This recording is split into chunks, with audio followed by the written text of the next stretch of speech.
Olá, minhas irmãs, meus irmãos, sejam bem-vindos.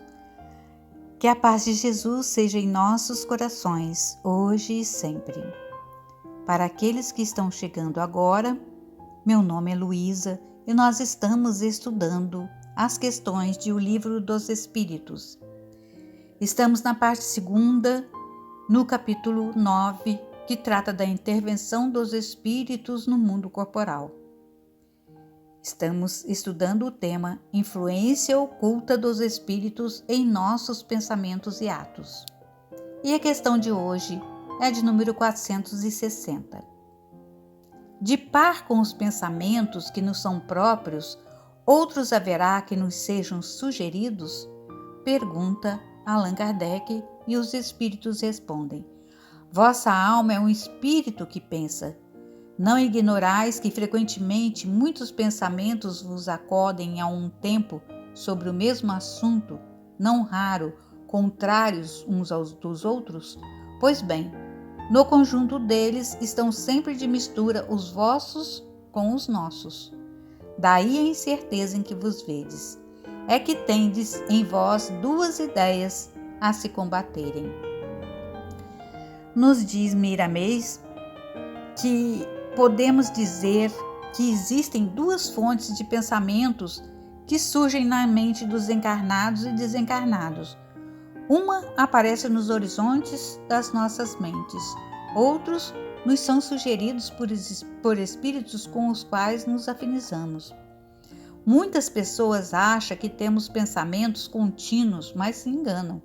Há intervalos entre um pensamento e outro, distâncias essas onde podem aparecer pensamentos que nos são enviados, se misturando com os nossos.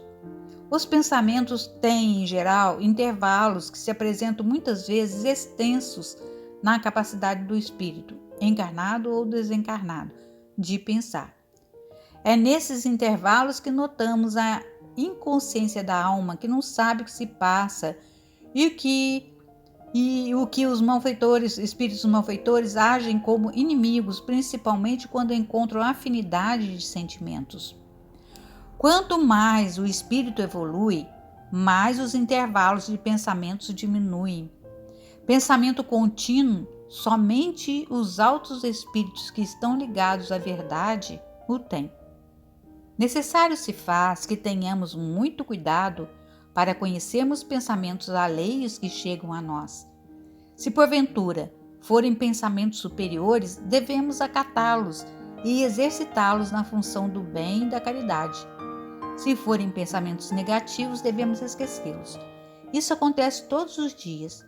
A própria obsessão não passa dessa arte dos espíritos inimigos ou brincalhões que se aproximam dos seres encarnados. Convém estudar com atenção os livros que se referem a esse assunto para encontrar sempre soluções para desarticular ideias que são sugeridas e que não têm condições de levar ninguém ao encontro da paz espiritual. Todos os pensamentos exteriores chegam à mente pela força da semelhança, por atração dos iguais, e é por isso que muitas vezes não se pode distinguir os sugeridos dos próprios, por se estar acostumado a pensar daquela forma. Devemos orar e vigiar neste campo mental a que nos referimos. Todo cuidado é pouco para não cairmos em novas tentações. Aqui estamos nos referindo somente às sugestões dos espíritos desencarnados, muito comum na vida cotidiana, mas existem igualmente as sugestões dos encarnados, que são bastante fortes, principalmente quando se conversa com eles.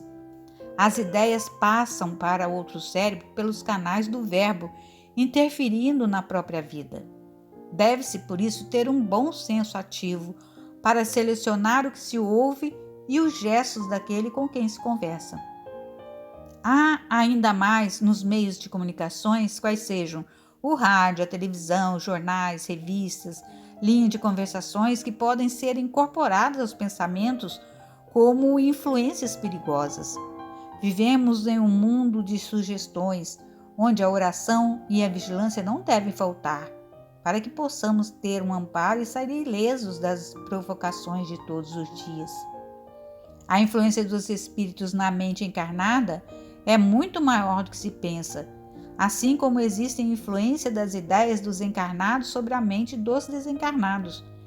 Influência das ideias dos encarnados sobre a mente dos desencarnados, conforme a ligação e a escala que pertence um e outro. Jesus era profundo conhecedor disso e, para tanto, nos deixou o Evangelho, nos sugerindo as defesas de que precisamos para a nossa verdadeira paz de coração e de consciência. Compete a nós, outros, cuidar de nós mesmos em todas as situações em que nos encontremos, que a ajuda do mais alto não faltará entre os nossos esforços de cada dia. Quem amestrar seus impulsos para a santificação da vida, para a pureza dos sentimentos, certamente que receberá pensamentos exteriores com a mesma dinâmica de entendimento e passará a ser instrumento da verdade e do amor na função bendita da caridade. A natureza não pode isolar as mentes da comunicação de uns para com os outros. Por isso é vida gerando, pois isso é vida gerando vida. Isso é paz gerando paz.